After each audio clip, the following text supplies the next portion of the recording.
Morning. It is what, 7:55, 8 o'clock? Just woke up. So yeah, we're gonna have a shower, get some food done. Let's go.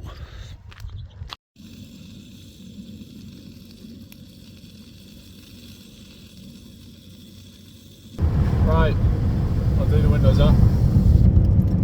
So, I had two choices with the camping spots, and well, I was saying yesterday how if I do that one, there's another route in the map that I could do. I've measured the distances, and I feel like my original one that I had planned is better because it does Jacob's Ladder, which is something that looks pretty cool. But also it's a bit shorter, and I'd rather do something shorter with Kinder Scout because it's Kinder Scout, it's not that special.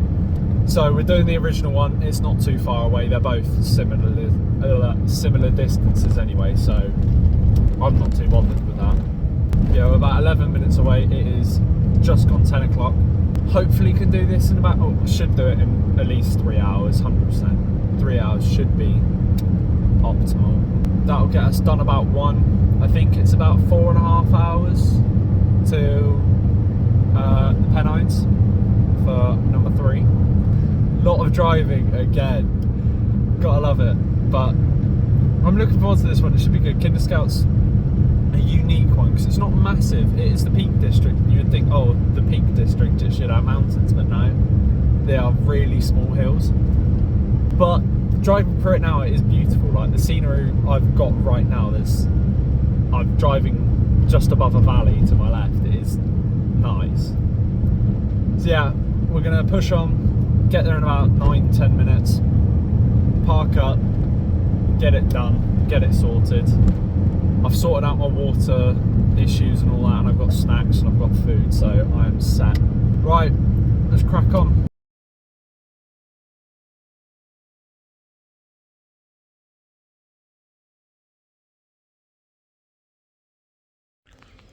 Alright, car's locked, at the train station.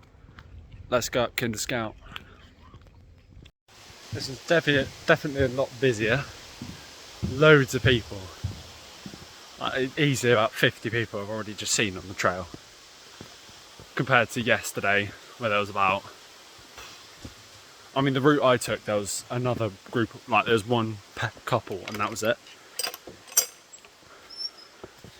So yeah, definitely into seeing more people today. Yeah, it's just, with this one, it's just one massive incline. Then a big plateau, you hit Kinder Scout, and then it's back down again. Done. Right, up that. Let's go.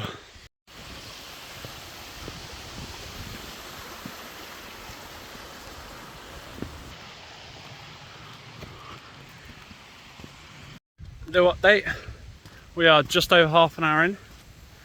It is just about to be 11, and I think I'm already halfway up because I was checking on maps and it looks like that. 1s and 2s. Let's go. Just got through a rock garden back there. Took me about, I mean, it only took me about, what, 7 minutes, I think? Which is pretty good, because loads of people have been stuck in there for about 15-20, so allowed me to put the DRS on, get some overtakes in, and so far, yeah, looking really good for time. It's a bit annoying how the car park makes you pay for all day, because I only think I'm going to be here for about 3 hours, but never mind. Right, I'm going to keep pushing. That's what's ahead. It's quite nice, it's just up along this like stream, so it's nice listening to the water, getting some steps in, putting in the 1s and 2s.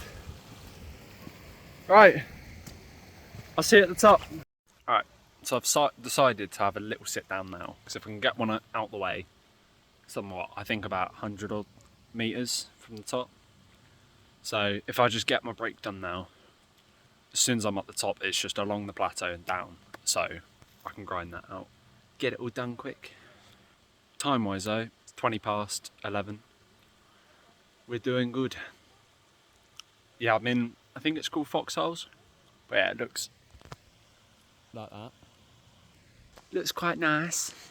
So yeah, gonna crack on. I've been sat down for about, what, 2-3 minutes now. Get the legs going. Last little bit, just up there. Get on the 1s and 2s. Let's go.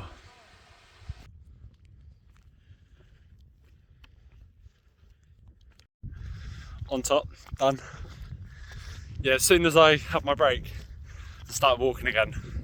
Like 3 minutes later, I was at the top, so could have waited, but everyone was sat at the top as well, so glad I got it out of the way. Right, onwards to the true summit, and then we'll go to a trig point afterwards. Let's get it.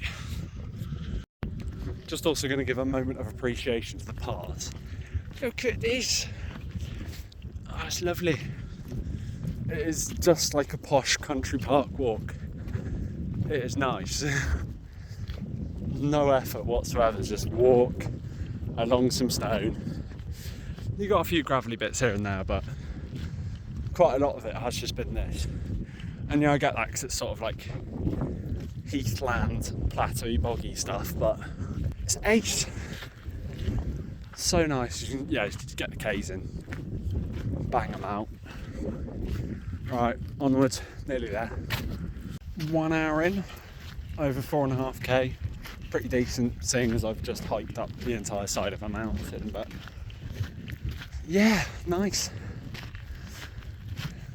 Nothing really else to say, just walk onwards to the summit.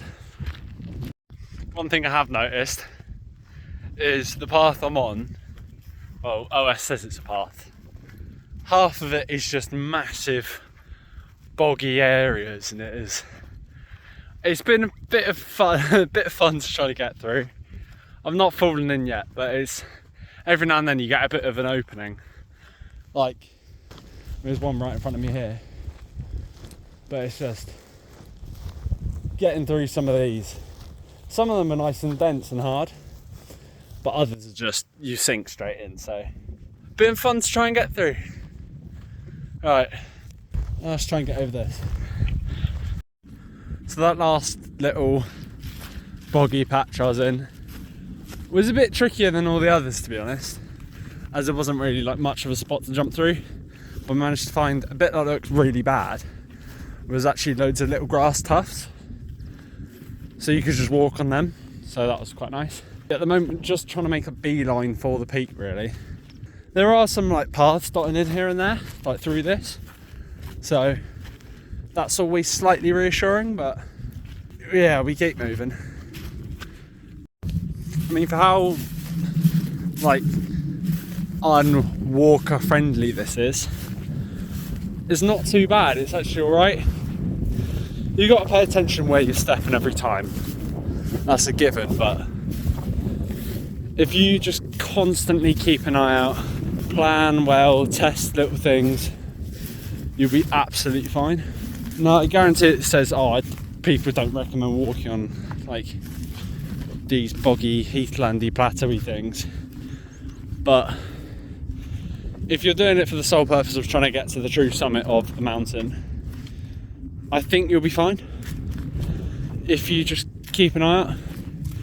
Now, it's definitely safer to go with someone else, because if you do get stuck, but I have got like GPS and I've got a way to contact people if I'm stuck, so I am all good. Right, almost there. Alright, so I keep trudging through. I've got into this little wooden post and I see a little rock cairn thing in the distance, and I'm pretty sure that's it.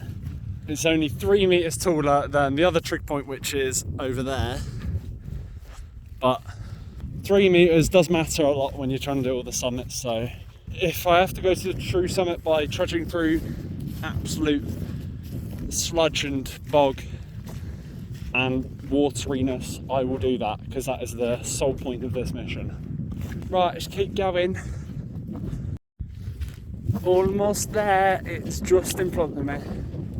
It's cool because every now and then I get a glimpse of all the people at the Kinderlow trig point, and they're all posing there thinking, yay, we're at the top. Stood on the rocks and stood by the trig point and everything. Which, yeah, true, I do. I'm going to do that. I'm going to take a photo at the trig point, of course I will. But it is funny knowing that some of them who think, oh, I've climbed up this mountain, or this summit, thinking this is the top. And it's not really. Which is a little bit funny to me, but then again, you're out, you're doing something, you're climbing a summit, take it any day of the week. Yeah, I'm certain this is the top. My map says it is. The other cairn that I went to that I thought was the top was definitely not. It was much lower than this one. But I can confirm, just looking at eye level, that this is definitely the top. Yeah, just lots of plateau heathland, it's lovely. See a bit more of the peaks over there. But yeah, this definitely is clearing. Yeah, this is definitely the top. Oh, done it. Group of more walkers. We've done it. The peak of the peaks. Looks ace. Right, I'm gonna have a quick sit down, have a drink, take some photos, take some videos, and then head over to the trig point. Let's do it.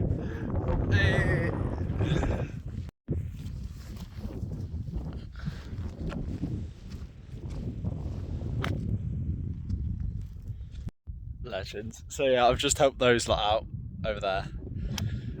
They just came up here. They're a little bit lost. They're trying to work out where they're going, but showed them direction. Yeah, they were an absolute laugh. The lads that were with him, he was getting sick of his dad, which was hilarious. But yeah, right, we're gonna head on. I didn't have much food. To be fair, I had no food at all because I'm not actually that hungry because I devoured some bacon baps earlier. But it is 12:20. Good time. Head over to the trig point. I've got up there. I've been told the walk along this way is actually quite nice. There was a little bit boggy stuff, but I did tell them that over there is shocking. Yeah, we're gonna head off, get some steps in. Yeah, I mean, this has not been too bad. It's been quite a nice peak actually. Not super difficult. I mean, this plateau boggy bit was a bit bad, but you're gonna get that on top of a peak like this. So, right, onwards and downwards, because we are at the top. Let's go.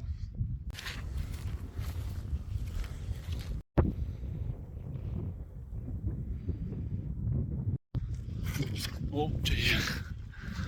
Whilst I was talking to those lot earlier, the guy did say to me that it is most likely gonna, well, he said, what's the quickest way back before it pisses it down? So from that I am gathering that it's gonna rain a little bit. So I've got waterproofs, but from the sounds of it, if it's gonna be raining a bit more beforehand and the weather's like shifted forward, then I've got to get a move on.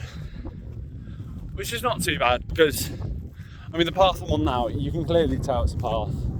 I can see all the way over, see the trig point, I can see people climbing on the trig point. I'm not too far away. Yeah, I mean, this bit's plain sailing. The guy did say it's plain sailing, this bit, so we keep going. Nearly back. We're well over halfway through, and also the rest is downhill anyway, so I am not fussed. I am chuffed with that. Right, get onto the trig, take a couple photos, and then we'll head down. See ya.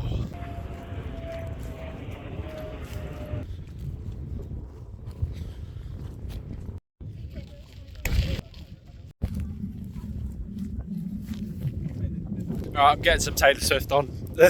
Not that bored, it's kind of the same stuff, and it's a bit windy as well. I don't really want to be listening to the wind noise the entire time. It's nice just to wander around and have a look, But this one's just a case of get up it, do it, get down. This is not really a monumental one, or one that I like desired to do. It's still an achievement, 100%, but yeah, it's just a case of just need to lock in now, get the last bit done. I don't need to stop, my legs are absolutely fine, this one's easy. Yeah, just get to Jacob's Ladder, get down that, and we're done. Yeah, I'm going to jog where I can. Gone down quite a bit. I was able to run down that slope in about, a minute. Yeah, just getting the ones and twos, putting the burners on. Nearly there.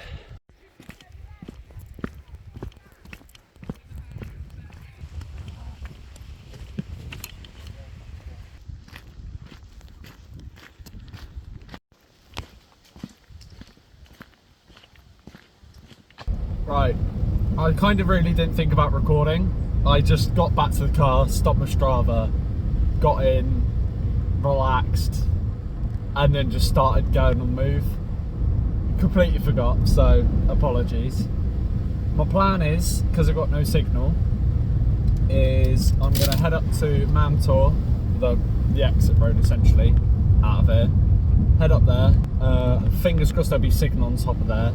If there is, do some admin-y stuff on my phone and just work out where I'm going next, what the times are looking like, what the routes are looking like, and fingers crossed from there we'll be on the way to the Pennines. Never been to the Pennines, should be fun. It was decent, Kinder Scout was good. Right, let's go on top of the mountain and I'll tell you what's happening from there. Right, so we have El Plan. El Plan is it's not too far away, it's 2 hours, so I'm happy doing that. Yeah, just looking at routes and all that, all good. Just grind it out, get there, we'll get to Penrith, stop off at Aldi or Morrison's or Sainsbury's, like one of those, stop there, have a look at the map, see where I'm going to park, stay, all that, and yeah, do that. But yeah, I need to work out the route I'm taking. I had a quick look when I finished my walk. Had a look at a pretty short one, because I'm not fussed on doing a long one for Crossvale because it's fairly steep. And at the end of the day, it's Crossvale, it's not super. It is, I say that it's not major, but they are major climbs. Like, they are the tallest in their national park or area of natural beauty, so, and they are still substantially tall ones. Like, I think Crossvale's 893 metres, which is still very tall, but it's just a case of, if I can get it done, I'll get it done. I'm not too worried about spending a long time having a look around or doing a nice long walk. I still want to do walks that are at least 10k, that's fine, but if I can shave off some distance in some places where I can, I'll happily do it, because as long as I get the summit's done, I'm happy. Just gonna crack on, get some driving done, and we'll head up, get up to the Pennines. Right, so I've been in Penrith for about, I'd say at least 2.5, 3 hours, and I'm just struggling to find somewhere to stay tonight. Because the problem I've had is, even though I've got 4G, nothing's working, nothing's loading, signal's awful. I've tried calling campsites, phone calls don't even work. And I'm surprised for a town of this size, or next to the M6, there's not any signal whatsoever. So it's annoying. And also another problem is it's raining. So what can you do? I've been trying to find somewhere to stay. I've got the map out, just looking at where I can stay basically. And yeah, it's been a long one. I'm just a bit tired. I just want to lie down.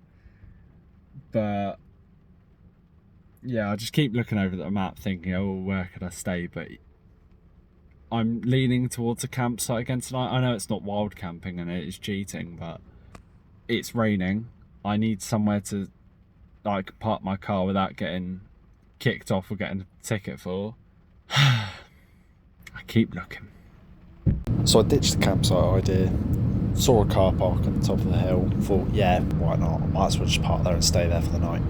Right, so I gave up the campsite plan because, first of all, I would go for a campsite if I'm having a barbecue, just in case. Well, it's easier for me to carry stuff over, but also there's less of a, like, essentially I need to be with my car if I'm having a barbecue, just because it's easier to access stuff. Whereas if I'm wild camping pretty far away from my car, I'm not fussed what I have. If I just taking a bottle of water and some like pasta or whatever, or some porridge, absolutely fine. I'll wild camp any day. But this one I was a bit skeptical on what should I do. And I've brought pasta with me. I bought a couple, I think yesterday. I don't know, I can't keep track of days, but I bought some of these like tortellini things. So I thought I might as well just have those. If I'm not doing a campsite as well, I'm not worried about frying food or cooking food. And because the weather is shocking, like it is tipping it down, I thought it's no point me doing a campsite. I just might as well just firm it, because wild camping's free. Might as well. I'm on Hartside Pass right now. I didn't actually scope out this spot on Google Maps when I was actually scoping out wild camping parking spots, because I saw, oh, there's a cafe here, this is going to be pretty busy, but the weather's awful. There's no signs whatsoever saying you can't park here. I've got the slight let off on Google saying, oh, it's open 24 hours, but there's not a single sign whatsoever saying no parking overnight. There have been plenty of other laybys all the way along that have not had a single sign on, so I'm alright with that. It is very rainy up here. It might be a windy night just because we're on top of the pass, and I think it's 1,300 feet, which is a few meters. We're just gonna set up tonight, set up here. I'm gonna try and find somewhere. I know it's close to the car, but it's pissing it down. I've got my stuff sort of packed, sort of not. I've got a couple bags where I can throw my stuff in and then I'll be fine.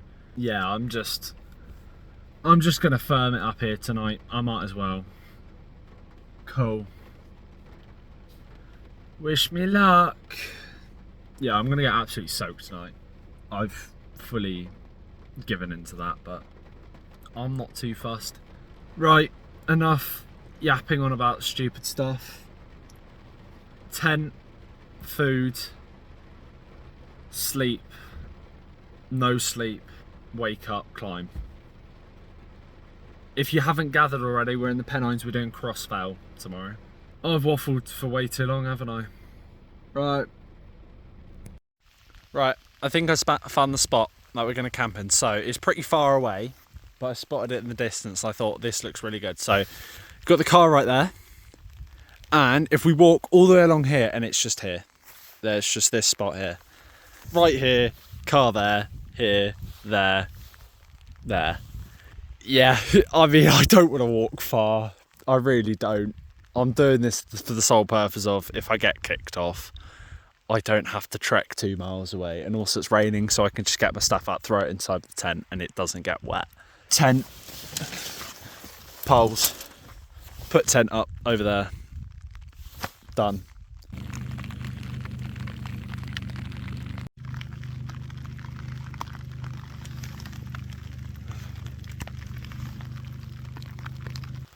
I don't care what anyone says, I'm sleeping in the car. I would set my tent up there, I'm fully able to, but it's just, sorry, there's water. There's going to be a lot of water. I'll cooking food, I'll put all my waterproofs on. So I'm not getting wet, but it is just miserable. And it would be quieter in the car. And all I'm focused on is just getting a good night's sleep. And plus you can't see them on the camera, but I'm just getting followed by a swarm of midgies. I've got Scotland tomorrow, which is going to be even worse for midgies. So if I'm getting attacked right now, this is why I got this on, because I'm getting absolutely attacked by midgies. I just think if I sleep in the car, there's less stuff to deal with. It is all just in there already. I can clear out one of the seats, just put the seat flat, lie down, sleep in the car. I've done it before and I didn't get that bad a night's sleep. So that's what I'm going to do. I can sit in the car, I can just chill on my phone, I can sort stuff out. I'm probably just going to watch a couple of YouTube videos because that's all I can really think of to do right now. The views are lovely of what you can see, which is nothing. But the rain just keeps picking up. The rain's getting worse. Yeah, it's just pissing it down now. So in the car, that's the plan. Right, I'm getting soaked and I'm going to put my phone in the car because it is waterproof, but I guarantee in this it will flood. Right, do this, I'll see you in the car. Right, I just turned the heaters off. I just got in the car. Took off all the waterproofs and it's... you know you're crazy when you, like, as soon as you get into the car, it's absolutely drenched outside. And you start laughing about the idea of, oh my god, I get to sleep in my car. It is stupid, but it's a great way to live and I strongly recommend it. And like, as soon as I got my waterproof stuff off and I jumped to the car, I started laughing. And it's the thought of like, oh, I could just sit in here, I've got my pasta here, just to eat that, watch some YouTube, just sit in the car, sit with the heaters on. I'm not fussed about the fuel at this point, honestly, I've got loads. But yeah. Oh my, right, no. Phone mount, YouTube, yes! I was brilliant, yeah, because I've been filming my road shots like this, with it sideways. But I could just have that straight in front of me, sit here, eat my pasta, watch some YouTube. Oh, that's brilliant. Right. Enough waffling. I'm eating this. I'm watching YouTube. You won't see me for the rest of the evening. I'll probably say goodnight later, or I'll just call it a day here. If I do, have a good one. I'll see you tomorrow. Oh, I just want to... Oh, I'm so glad I'm having to sit down. This is ace. It's soaked outside. It's raining. Oh, nice. Right, food, YouTube, sleep. See you in a bit.